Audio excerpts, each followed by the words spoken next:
बल्ले जी बल्ले बहुत बढ़िया बागा ने पक्के मकाने पेड़े अमरूद चले खावेगा और जिधर पहिए होंगे बल्ले नहीं तो वेदर है।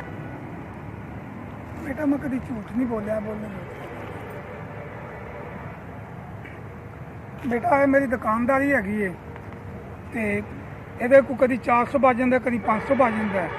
ये एक रोटी बच्चे वास्ते लिया कमा के देईदा। और कारोबार नहीं है, महंगाई का दौर है। शुक्र अलहमदुलिल्लाह जो मिल जाता अल्लाह ताला का शुक्र अदा करीदा। घर साडा बेटा अपना है, वो असीं रहिंदे आ ते एक मेरी बीवी है, एक बच्चा है। बच्चे की वैसे शादी कर दी है, वो रहिंदा विच ही उत्थे रहिंदा साडे कोल ही। मेरा मरीज है वा, कदी दिहाड़ी लग जाती है कदी नहीं लगती। जो ठीक हुंदा वा तो उदों मैं सौदा सूदा लिया के वेच लेना वा, क्योंकि सर्किट नहीं चलता पिया। जिन्होंने काम ना करन तो गुजारा नहीं हुंदा। अल्लाह ताला भला करे, अल्लाह ताला उन्हें जिंदगी देवे जिन्हें 3000 रुपया भेजा है।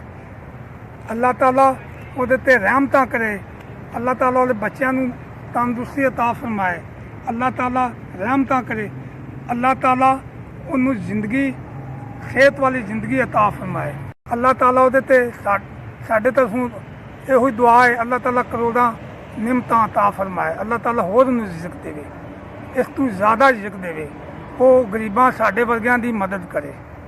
इन्हां पैसों नाल ये सौदा पावांगा, साइकिल ते होर सौदा पावांगा ते नाले साइकिल ठीक करावांगा ते इहदे नाल मेरे बाल बच्चा जिहड़ा है वो रिज़्क ज़्यादा मिलेगा ते उन्हें दुआवां देंगे।